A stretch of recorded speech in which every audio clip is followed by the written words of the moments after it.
ka namin na medyo flashy na pick. Kelra with this 1-1. Naka-inspire. Oh, matapang. Si Kelra matapang talaga. Oh, tsaka kailangan naman talaga ng 1-1 yung Inspire, especially para maitawid ng late game kung saan medyo mabagal pa yung attack speed mo. Oh, tsaka yung second skill naman niya ay pwede niyang anti-crowd control. Kailangan lang nga lang dito para sa Onyx. I-force agad na gamitin yon sa teamfight para mapigilan na agad. Okay. May nakaw bang nagawa do? Walang nakaw. Favorite na ni Rapidot ang napili. Ito na yung kanyang Sisig Cho na nakilala siya nung pumasok sila Isa sa mga putahe niya. sa mga putahe niya na together with Sensui at ngayon ginugulo sina Chaknu. Oh, medyo delikado ang ginagawa niya dito. Buti na lang hindi tumama yung onward ni Chaknu. Dahil bumalik. napakahirap talagang mabuhay kapag natamaan ka na ng isang edit ng kanyang full combo. And kabisado niya yan yung Cho na yan. Rapidot ginugulong din si Andoryu. Oh. Makuha pa rin ang Andoryu daw. Oh, si Etomax ngayon ang bibigyan ng Onyx. Si Kram sasapak lamang Ako, ng bahagya. maagawan. At mukhang sa may bandang ibaba na ang laban ngayon na si Chaknu ata. Kailangan makapag-dash palayo in Onyx. Lamang ngayon ng 500. Grabe yung delay na ginawa dito by the way ni Rapidot kasi dahil dun sa pagpapakita niya sa jungler kay Andoryu, napilitan na mag-retreat. At doon pa nga walang sapilitan dahil first blood ay mapupunta sa side ng mga Sonics. At sisimulan na nga nila atang mag-prepare para dito sa Turtle.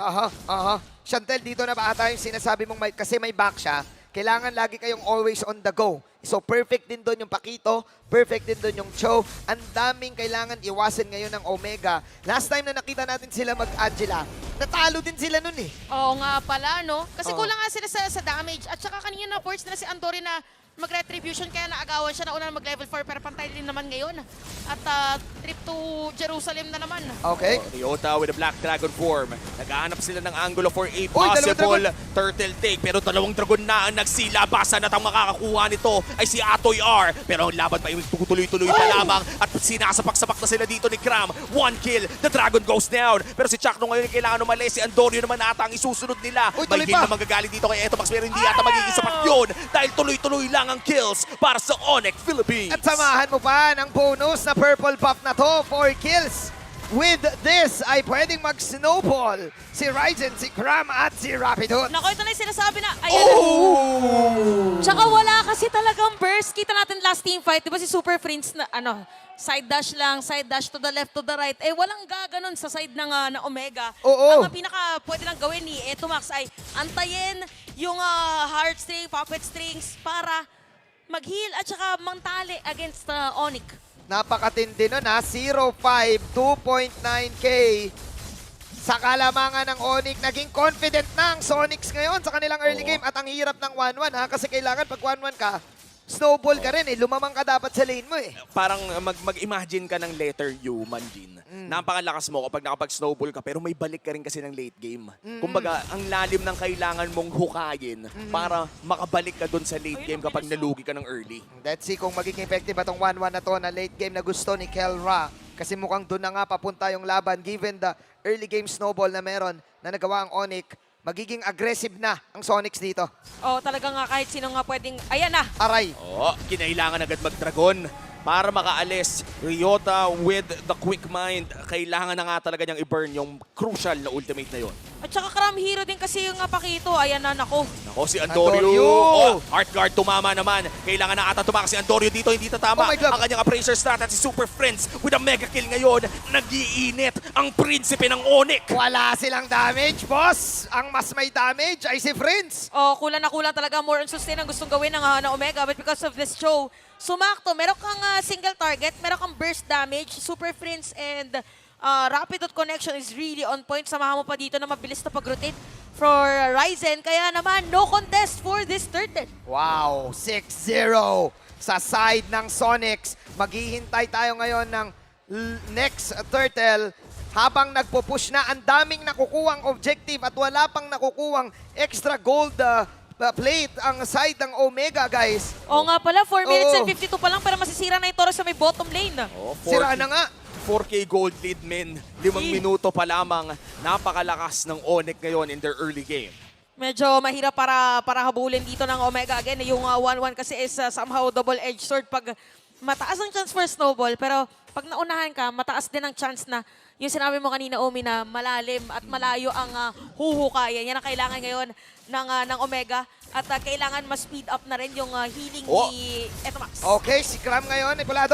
Kailangan tumakas dito ng Cram, pero siya, energy, ang kukuha sa kanya. Oh. Ryota with a great Petrify play. May onting isa, may onting sundot.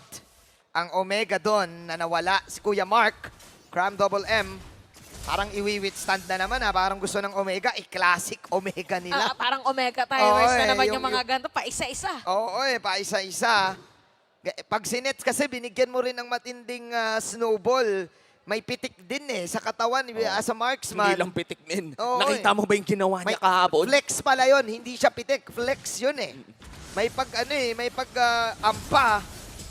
Kaya hindi mo pwedeng ibigay sa kanya to. Sa kanya na ngayon napunta ang pinakamataas na gold. Oh, wow. 5K. 5K as compared to 3.5K dun sa Layo. kanyang kakalin. So, gaya na sinabi ay malayo nga ang kailangan habulin dito ni Kelra. Level 9 na si Nets. At si Galing. Kelra is at level 7. Tapos tingnan mo naman, hindi talaga sila nagtitipid. Okay lang sa kanyang ipap yung dual wielding para makapag-push agad. Yup, and 4.8K para dito sa side ng Onyx. At parang gusto Okay. gawin ng Omega ay pupuruhan lagi si Cram. Heart guard para kay Cram at mukhang susugurin nila at makakatakas pa rin pabalik. Super Friends with a clutch save sa kanilang XP laner. All goods para kay sa side ng Omega at all goods din para sa side ng Onyx. Wini-withstand na lang ng Omega. Medyo bumagal ang Onyx ngayon. Pero you need to really give props to Rapidot Yung vision na binibigay ni Rapidot ngayon using the Cyclone Eye. Ito na yung Dragon! Ryota with the Black Dragon form, ang makakakuha nito ay si Ryzen. At mukhang tatakas na ang Omega pero papasok muli. Eto Max, mukhang Okay. delikado dito ang Dragon. Oh! And that's Ryota going down. Pero may nasapak si Cram doon sa may bandang likod. Inuubos na ng Onyx ang barangay. Tatlo ang nawala. And kung anong wala, yung damage. Ang ganda ng mga pasok ng Omega pero 10 bits talaga. Yung damage na meron sila. It is Onyx right now owning this 7-minute mark. At kung babalikan natin ang hero composition ngayon ng Onyx, si Nets lang ang walang crowd control actually sa lahat ng mga heroes. Para naman dito sa Omega, parang antayin muna nila kung merong matutont or merong matatalian dito si Etomax at kung meron bang tatamaan nung onward. So right now, 7.1K gold lead. Clearin na Minion Wave, medyo mahirap din para sa side ng Omega, but who knows, sabi nga natin, ang last one at ang Omega timers ay gumagana Oo, paminsan-minsan. goods na goods. Goods na goods. Yung Omega, sanay sila sa ganito na parang hindi nga bago to na nai-gold sila. Pero kasi, ang bagong binigay ng Onyx, itong Rapidot Special. Oo. Look at that aggression. Yung mga amba-amba niya, yung mga ganyan-ganyan joystick na galaw. Hindi nga lang yun Oo, Tignan mo naman si Ryzen, nag-iinit na rin sa mga recall. Pati din si Ryzen, nagre-recall na din. Kulang daw kasing pinipindot sa backstage. Oo nga may gulong-gulong lang yan Nasanay kasi siya sa mga assassin So with that form of aggression, nalalapit ng umabot sa point na madudurog na ba ni Ryzen ang kanyang mga teammates. So far, nandun na. Halos papunta na doon. Can Omega come back? 9-1 ang ating kill score at ang laki ng kalamangan ng Onyx. 9 minutes in men, 8,000 agad ang lamang ng Onyx at napakasakit na agad ni Nets. Ito yung wala pang 10 minuto, late game na agad itong carry na to. Oo, talagang nanunuot na yung true damage output. And I can therefore say, kayang-kaya niya outplay ang isang 1-1 kapag hindi nakapwesto ng tama si Kelra. At mukhang libreng Lord at sabay-sabay tong titignan ng sambayanan. Onyx getting this Lord ng sobrang dali. Yan talaga kapag may kalamangan yung carry na Oo. kayang tumunaw ng Lord. At kung babalikan natin, yung Lunox dati, ganun din na kapag nakalamang ay magki-chaos darkening lang, tuloy-tuloy agad yung pagtunaw sa Lord. But this time around, Onyx, utilizing that carry, making sure na makukuha agad nila ang pinakaunang Lord ng larong ito. Sa objectives naman ay lamang din ang Onyx, isang turtle lamang ang napunta sa Omega. Sobrang dami nilang nakuha talaga. Sobrang dami. May scaling, may snowball. Ang ganda rin ng kanilang sagot dito sa Angela Comp na yung Angela Comp, yung mid-game, hindi naging effective para sa side ng Omega. Gusto kasi sana nila early mid, lamang sila Oo. Ito yung nagiging problema. Nangyari din to nung huling beses sila nag-Angela.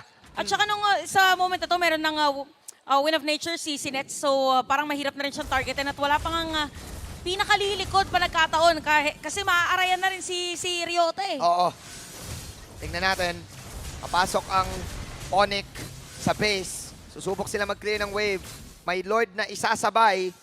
Ay, kaso hindi nagsabay eh. Oh, Hindi sasaktuhan nagsabay. lang nila. Pero Rapidot with a flicker play. Ang nahuli nila ay si Antonio pero napahamak pa ata siya. It's a 1-for-1 for now pero ito na nga si Keller na may heart guard. Ito na ba ang ligtas ng magliligtas sa barangay? Pero mukhang itutuloy lamang nila ang pagpupush dito. Nandito na rin si Ryzen. Ang gulong ng palad ang umiikot sa kanya ngayon at mapapabagsak na nga nila ang mga torre sa loob ng base ng Omega. Okay, tower down para sa side ng Onyx. Good trade na yon para sa kanila kahit na wala lang si Rapidot kasi nga support nga si Rapidot. Okay, so para ngayon, dalawa na rin na may blade Aray! armor. Aray! Naku, si Kram para nakaabang na kung sino pwede targetin. And look at the damage from Nets. Grabe! Oo, grabe. Level 14, carry, ladies and gents, and even the rest of the players of Onyx ay Wow! talaga nga magpapatunan ng mga skills. Si Ryzen din dito, hindi na kailangan umuwi dahil meron na rin siyang guardian helmet. So itemization, dalawa pa nga yung kukontra kasi ito yung dalawang taga-front. Sila yung pwedeng unang liparan ng 1-1. Ang kakatina ng mga poke na binilalabas at ang taas na ng lead Sobrang laki. ng Onyx. That is all towers na nawala sa Omega. Mission accomplished. Disengage para sa side ng Onyx. Ito mapapansin natin for Etomax, meron na siyang fleeting time. So kailangan lang dito is may ma-secure silang kill. Again for Omega, pagdating sa late game, kaya nila as long as perfect target yung mapuntahan Oo. ni Kelran even for Chaknu. This is looking hard. Lalo na Omega, same situation nung last time.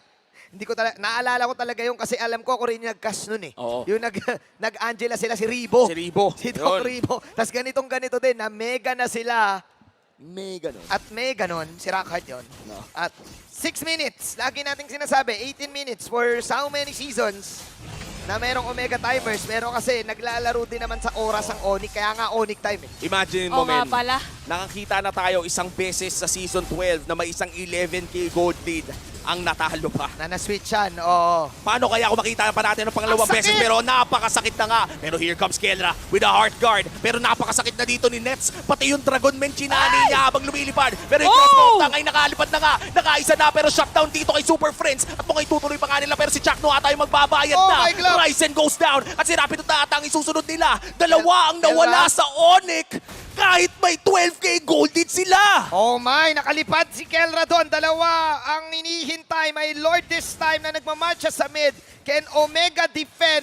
Buhay ang apat. Buhay din si Nets. Nets, Phantom Step out. Rapidot, 3-man, knock-up! Pero mukhang siya pa nga napahamak doon at si Antonio ay buhay pa rin. Ang Lord Okay. ngayon ay tutunawin nila at makakadepensa ang barangay!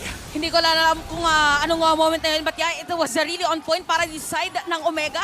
Doon sa kanyang pagkakagamit, lalo na kay Etomax ng Heart Guard. So parang nangyayari sa kanila dito, pag meron ng teamfight na initiate ang Onyx, dire-diretso lang si Kelra, kahit malayo siya sa teamfight, siya na Oo. agad ang sasakyan ng Heart Guard. So for Onyx naman, ang kailangan na i-look forward is yung knock up and even petrify. Si Chakno, kinakapitalize niya na dito yung kanyang onward na rin as well and ultimate. And with those kills na surpass na ni Kelra, si Kel BJ, ang dati niya ring teammate, the Filipino Savage is in the building trying to save the barangay. Sinubukan ni Nets tapusin yung laban na yon, sinubukan ni Rapidot, pero sobrang kulang lang ng Onyx to the point na maghihintay sila ulit na kay Kelra muli ang bola.